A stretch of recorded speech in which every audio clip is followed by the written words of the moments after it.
nosso 7º encontro. Eu espero que vocês estejam bem, em paz, com saúde, tenham descansado bastante neste domingo. Nós estamos aqui com muito vento, então se vocês ouvirem, começarem a escutar coisas batendo, é que o vento aqui está chacoalhando as janelas, tá bom? Então hoje nós vamos fazer uma introdução ao estudo das parábolas de Jesus, mas antes disso, antes de começarmos as nossas atividades, eu peço para a Celina fazer a prece de abertura para nós. Pode ser, Celina? Pode sim. Boa noite a todos.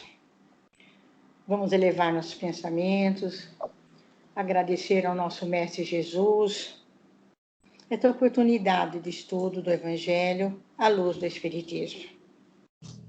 Que com esses encontros possamos adquirir conhecimentos e que no nosso dia a dia possamos demonstrar nossas convicções dessa doutrina abençoada que abraçamos. Convidamos a todos, encarnados e desencarnados, que estejam propícios a participar, que aproveitem os nossos estudos, a nossa forma de aprender os ensinamentos do Mestre. Obrigada a todos, confiantes no Pai. Vamos aos estudos da noite de hoje. Que assim seja. Obrigada, Celina. Então, o nosso tema é apenas uma introdução às parábolas de Jesus, porque nós só vamos começar especificamente, uma a partir do próximo domingo. Então, vamos lá. Eu vou sair um pouquinho aqui da apresentação para ver por que ele não está abrindo a tela 100%. Só um minuto.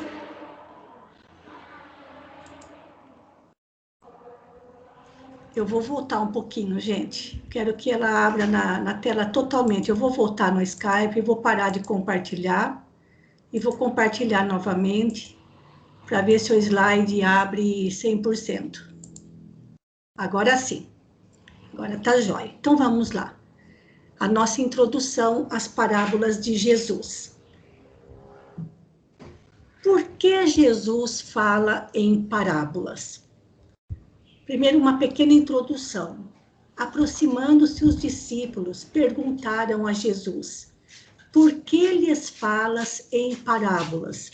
Ou seja, por que Jesus, quando conversava com o povo, com a multidão, falava com eles em parábolas, ou usando parábolas?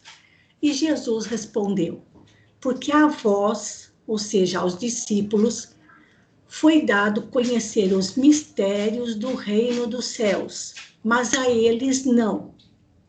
Pois àquele que tem, lhe será dado, e lhe será dado em abundância, mas ao que não tem, mesmo o que tem, lhe será tirado. Esses mistérios do reino dos céus são as leis divinas, as leis morais e as leis que regem o mundo material e o mundo espiritual. Mas aqui, sobretudo, Jesus se referia às leis morais. Mas a eles, espíritos ainda um pouco mais atrasados, não teriam percepção para tanto.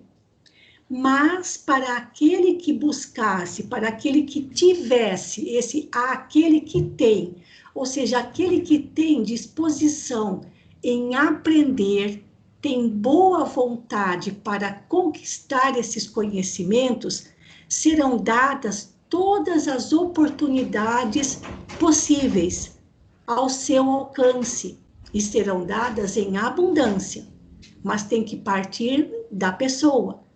E há aqueles que acham que não têm essa boa vontade, que não têm essa disposição em aprender essas leis divinas, até o pouco que eles têm em matéria de conhecimento acabaria ficando ensombrado, acabaria perdendo o seu pouco valor mediante a grandiosidade dos ensinamentos de Jesus. É isso que ele está dizendo aqui.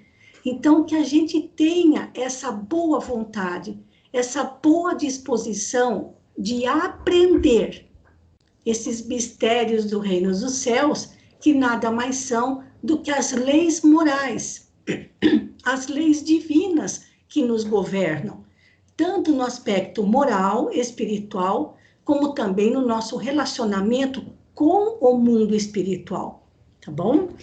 E aí Jesus conclui: por isso lhes falo em parábolas, porque vendo não veem, e ouvindo não ouvem nem compreendem.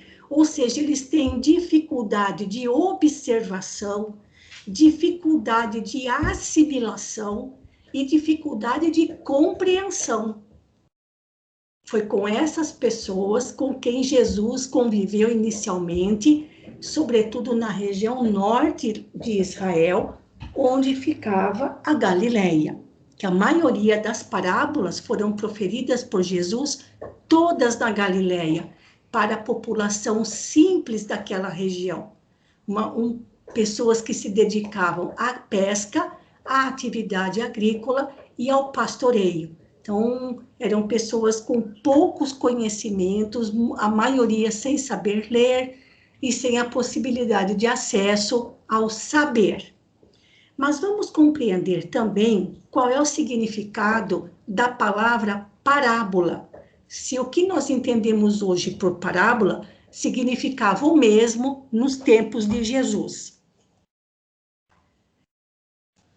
Há dois significados importantes para a gente perceber no estudo da parábola: o seu significado em hebraico e depois como ela foi traduzida para o grego.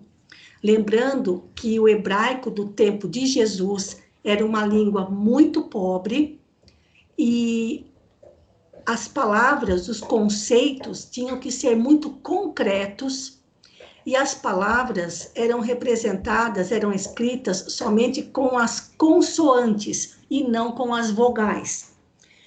Portanto, o que existiam eram blocos de palavras que poderiam ser utilizadas em contextos diferentes, diferenciando completamente o seu significado. Então, em hebraico, esse radical, não podemos nem dizer que seja uma palavra, que corresponde às nossas letras MSHL, podia significar um verbo, dependendo do contexto em que aparecesse. Nesse contexto, poderia ser um verbo significando comparar, ser ou tornar-se comparável e tornar-se semelhante a. Mas esse mesmo radical, agora como substantivo, cuja pronúncia deva ser machal, já tem outro significado: oráculo, provérbio, parábola, alegoria, máxima, adágio, ironia ou até mesmo um insulto. Por exemplo, nós falamos assim: quem com ferro fere, com ferro será ferido. Poucos sabem que essas palavras são de Jesus, mas acabou se tornando um ditado popular. Sem saber que se tratam de palavras proferidas pelo mestre. Não é uma parábola, não é uma história, não é uma historinha. É apenas uma frase.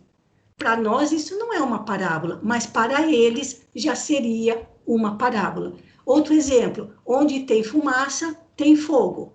Ora, para nós isso não é parábola, não é uma historinha, mas para eles já seria uma parábola, porque sempre há um significado por trás daquela frase, por trás de uma determinada palavra, ou que seja até mesmo um pequeno provérbio. Então, pela pobreza da língua hebraica, essas consoantes MSHL, dependendo do contexto em que fossem utilizadas, seria empregada com o significado de verbo, comparar. E dependendo do contexto, ela poderia ser interpretada como um substantivo, se referindo a um provérbio, um adágio, uma máxima popular, tá bom? Agora, vamos ver quando ela foi traduzida para o grego. A parábola é parabole, que, na verdade, é dividida em duas partes, para e balém. O para significa ao lado de.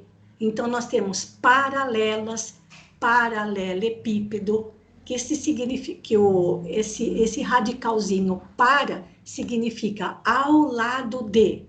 E o balém significa lançar, colocar. Então, qual seria o significado, então, da palavra parábola para nós? Lançar uma história ao lado de um significado moral.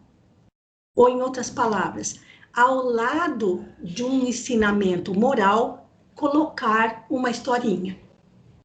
É esse o significado de parábola. Lançar um ensinamento moral ao lado de uma historinha, muitas vezes de fácil entendimento, de fácil assimilação.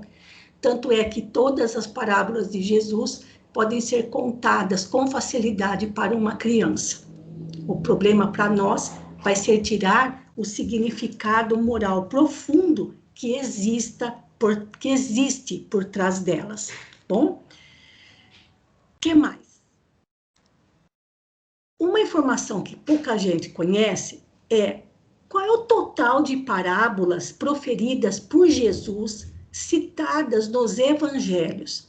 Mas nós estamos nos referindo àquelas parábolas que têm uma historinha, não uma frase somente. Porque se a gente fosse pegar frases de Jesus, como essa, quem com ferro fere, com ferro será ferido, para eles já era parábola, para nós não.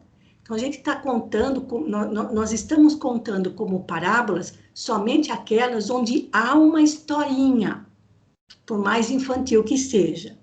Então, o que poucos conhecem é o total dessas parábolas. São 32 parábolas. Na verdade, são muito mais do que 32, porque todas aquelas frases que representavam uma expressão popular, um provérbio, que Jesus também utilizava bastante, para eles também poderiam ser considerados como parábolas, tá bom? Para nós não, parábola é uma historinha. Então, vamos ver de que maneira essas 32 parábolas estão distribuídas nos 4 evangelhos, Mateus, Marcos, Lucas e João. Dessas 32, tem uma parábola que é contada exclusivamente no Evangelho de Marcos e não aparece nos outros 3. Tem 13 parábolas que são citadas somente no Evangelho de Mateus e não nos outros 3. Há 16 parábolas que são narradas somente no Evangelho de Lucas e não nos outros evangelhos. Tem uma parábola apenas que é narrada no Evangelho de Marcos e Lucas e não nos outros 2. E apenas uma parábola que é citada nos 3 evangelhos. O que é que nós encontramos de curioso nesse diagrama? Mostrando de que maneira elas aparecem nos evangelhos. É que no Evangelho de João, nós não encontramos nenhuma parábola. E o campeão das parábolas é Lucas, é o Evangelho de Lucas. É o que mais tem parábolas narradas exclusivamente no seu Evangelho. E no Evangelho de João não temos parábola alguma, tá bom? Mas vamos adiante. A literatura espírita é rica, riquíssima em oferecer ensinamentos para nós a respeito das parábolas com vários livros. Começando por Allan Kardec, nós encontramos no Evangelho segundo o Espiritismo muitas parábolas, que nós também vamos utilizar este livro ao longo dos nossos estudos. Kardec analisa muitas parábolas, não as 32, mas analisa várias. Nós temos um clássico da literatura espírita, que é o livro Parábolas e Ensinos de Jesus, de Karl Barthel. Este livro já tem mais de 90 anos de publicação. Deixa eu só confirmar aqui, que eu não citei, mas a data em que o ano em que ele foi lançado. Eu não coloquei aqui, mas facilmente eu tenho a data aqui. Devo ter a data dele aqui, só um minutinho. Não. É a primeira vez que ele foi lançado. Não tenho aqui, mas eu vou achar e depois eu passo essa informação para vocês. Mas esse livro já tem mais de 90 anos de publicação, ou quase isso.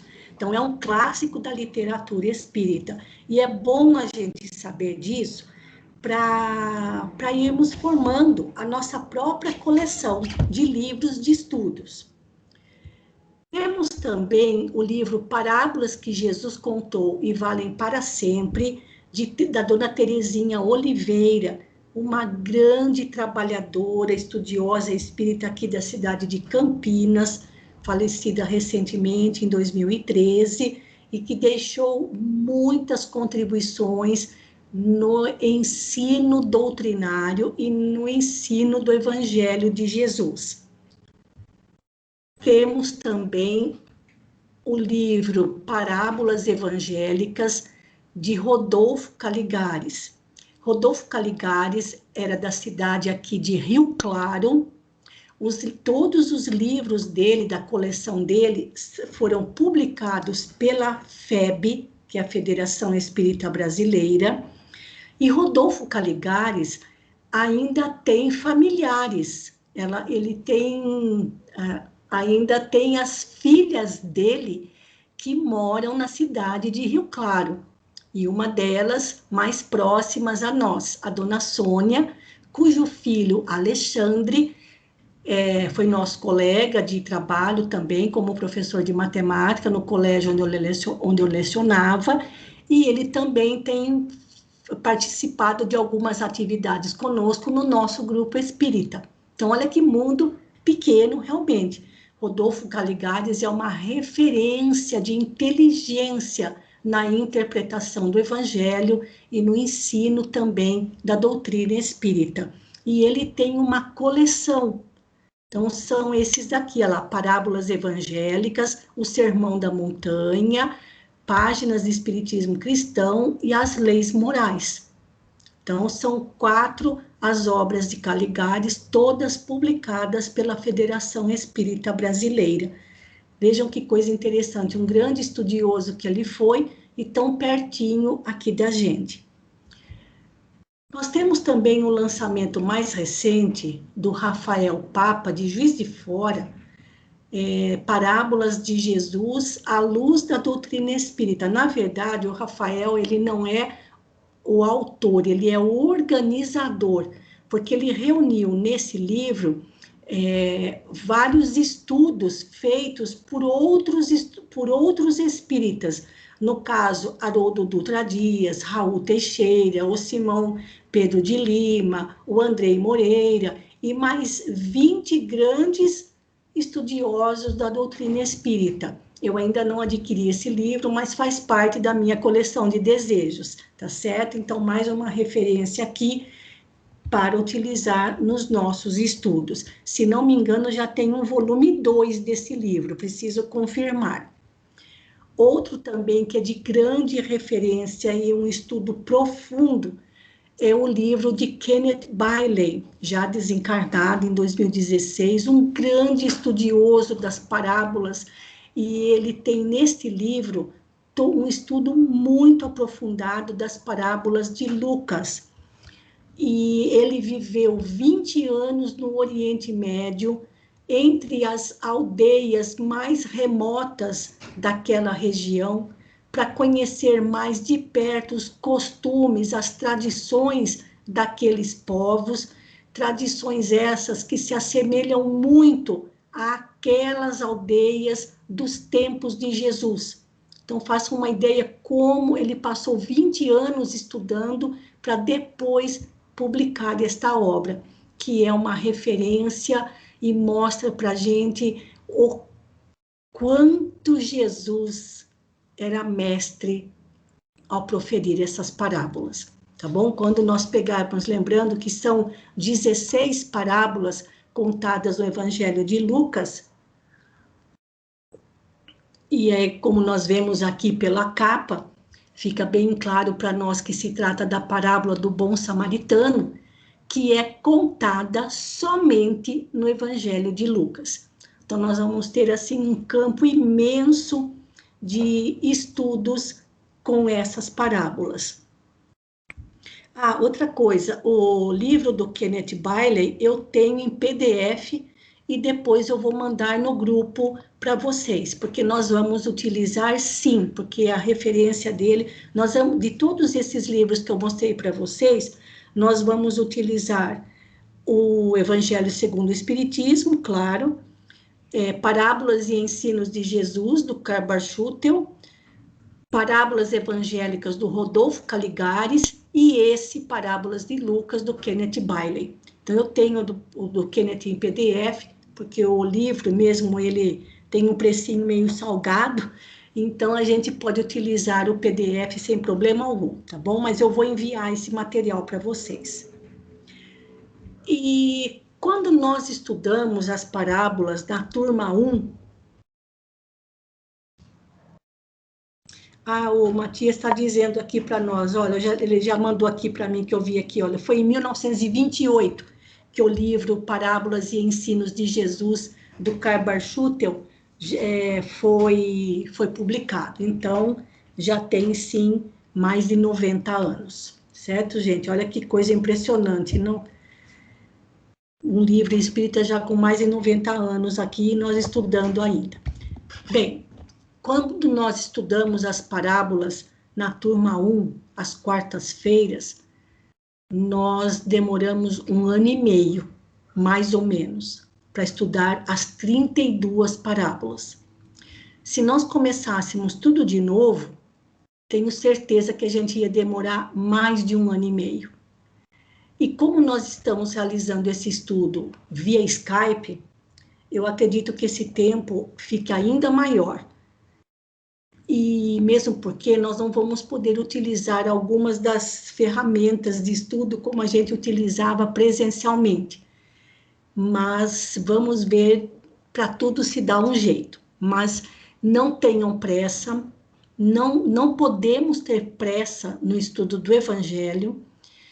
E se vai demorar 1 ano e meio, 2 anos e meio, seja quanto tempo for, o importante é não pararmos e não termos pressa em terminar, tá bom? Então, aí uma vez nós fizemos um trabalho, uma apresentação em grupo, depois quando nós já tínhamos terminado as 32, nós fizemos uma apresentação para que cada um pudesse expor qual era a sua parábola favorita. Então, o que eu vou mostrar aqui para vocês são apenas ilustrações, para vocês já irem tendo uma ideia de como esse estudo é delicioso, enriquecedor e com ensinamentos profundos. Então, vamos ver. Uma amiga disse que a sua parábola preferida era a parábola do filho pródigo. Essa tela é do famoso pintor holandês Rembrandt, mostrando o retorno do filho pródigo à família, ao seu pai. Mas nós não vamos